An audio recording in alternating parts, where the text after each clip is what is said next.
देश और दुनिया की सबसे बड़ी और सबसे तेज ब्रेकिंग न्यूज सबसे पहले देखने के लिए बने रहिए हमारे साथ। यहां आपको मिलेगी सिर्फ ताजा और भरोसेमंद खबर। आज की बड़ी खबरों में आपका स्वागत है। देश और दुनिया में इस समय की ऐसी घटनाएं सामने आई है जिनका असर करोड़ों लोगों पर पड़ सकता है। मौसम से लेकर राजनीति, खेल, विज्ञान और दुनिया की बड़ी हलचल तक अगले कुछ मिनटों में हम आपको बताएंगे हर जरूरी खबर। शुरुआत करते हैं सबसे बड़ी खबर से। मुंबई में लगातार हो रही है तेज बारिश ने जनजीवन को बुरी तरह प्रभावित कर दिया है। कई इलाकों में सड़कों पर पानी भर गया है। मौसम विभाग ने ऑरेंज अलर्ट जारी किया है। एहतियात के तौर पर स्कूल और कॉलेज भी बंद कर दिए गए हैं। वहीं मांगरे इलाके में एक इमारत गिरने से एक ही परिवार में 5 लोगों की दर्दनाक मौत हो गई है। राहत और बचाव का काम जारी है। अब रुख करते गए अंतर्राष्ट्रीय खबर की ओर। प्रधानमंत्री नरेंद्र मोदी इंडोनेशिया पहुंच चुके हैं, जहां उनका औपचारिक स्वागत किया गया। इस दौरे के दौरान दोनों देशों के बीच व्यापार, सुरक्षा और आपसी रिश्तों को मजबूत करने में चर्चा होने वाली है। इस यात्रा को 2 दिनों के रिश्तों के लिए एक अहम माना जा रहा है। अब बात खेल जगत की। भारत और इंग्लैंड के बीच खेले जा रहे तीसरे T20 मुकाबले में भारतीय गेंदबाज हर्षित राणा ने 2 महत्वपूर्ण विकेट लेकर के टीम को एक मजबूती दी है। वहीं युवा बल्लेबाज वैभव सूर्यवंशी की तेज बल्लेबाजी चर्चा का विषय बनी हुई है। भारतीय टीम अब सीरीज में वापसी की पूरी कोशिश कर रही है। अयोध्या से भी एक बड़ी खबर सामने आई है। राम मंदिर ट्रस्ट ने महासचिव चंपत राय का इस्तीफा स्वीकार कर लिया है।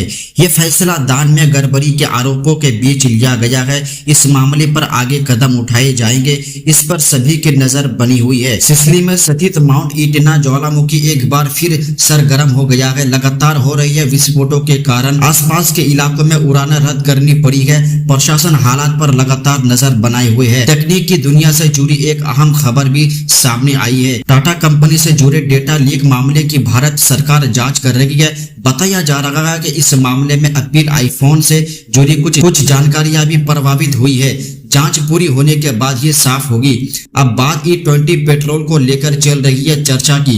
केंद्रीय मंत्री हरदीप सिंह पुरी ने इंजन खराब होने की अफवाहों को पूरी तरह खारिज कर दिया है। उनका कहना है कि जिन वाहनों में इसका उपयोग किया जा रहा है उनमें किसी तरह की समस्या सामने नहीं आई है। गुजरात से एक हैरान कर देने वाली घटना सामने आई है। एक पशुपालक पर शेरनी ने हमला कर दिया। पूरी घटना कैमरे में कैद रिकॉर्ड हो चुकी है। राहत की बात यह है कि व्यक्ति इस हमले में बाल बाल बच गया है। विज्ञान की दुनिया में बड़ी सफलता मिली है। वैज्ञानिकों ने मशीन लर्निंग और क्वांटम विज्ञान की मदद से 2 नई सुपर कंडक्टर खोजे हैं। माना जा रहा है कि इससे भविष्य में सामान्य तापमान पर काम करने वाली सुपर कंडक्टर की खोज को नई गति मिल सकती है। दिल्ली और आसपास के इलाकों में भी भारी बारिश लोगों की मुश्किलें बढ़ा दी है। गुरुग्राम के राष्ट्रीय राजमार्ग संख्या 48 पर लंबा जाम लग गया। कई जगह पानी भरने के कारण लोगों को घुटनों तक परेशानी का सामना करना पड़ा। अब एक अच्छी खबर, भारत वर्ष 2026 में ब्रिक्स सम्मेलन की मेजबानी करेगा। उम्मीद है कि इससे सदस्य देशों के बीच सहयोग और मजबूत होगा और कई महत्वपूर्ण मुद्दों पर नई पहल देखने को मिल सकती है। खेल जगत से एक और बड़ी खबर, इंग्लैंड की अंडर 19 टीम ने सीरीज अपने नाम कर ली है। टीम के युवा खिलाड़ियों के शानदार प्रदर्शन की खूब सराहना हो रही है। अब बात अंतर्राष्ट्रीय राजनीति की। प्रधानमंत्री नरेंद्र मोदी ने फिलिस्तीन के मुद्दे पर भारत के रुख स्पष्ट करते हुए अपनी प्रतिक्रिया दी है। इस बयान को अंतर्राष्ट्रीय स्तर पर महत्वपूर्ण माना जा रहा है। टेक्निक की दुनिया में एक और बड़ा अपडेट सामने आया है। मार्क जुकरबर्ग ने कहा है कि AI एजेंट टेक्निक उम्मीद के मुकाबले धीमी गति से आगे बढ़ रही है। उनकी कंपनी इस क्लस्टर की नई चुनौतियों पर लगातार काम कर रही है। पश्चिम बंगाल से भी एक चिंताजनक खबर है।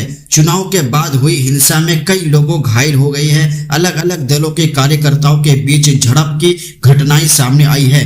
प्रशासन हालात को सामान्य बनाने के लिए कोशिश कर रही है। प्रधानमंत्री नरेंद्र मोदी ने जापान से वर्ष 2036 तक 10 ट्रिलियन येन निवेश लाने का लक्ष्य रखा है। दोनों देशों के बीच रक्षा और तकनीक से जुड़े कई समझौते भी हुए हैं।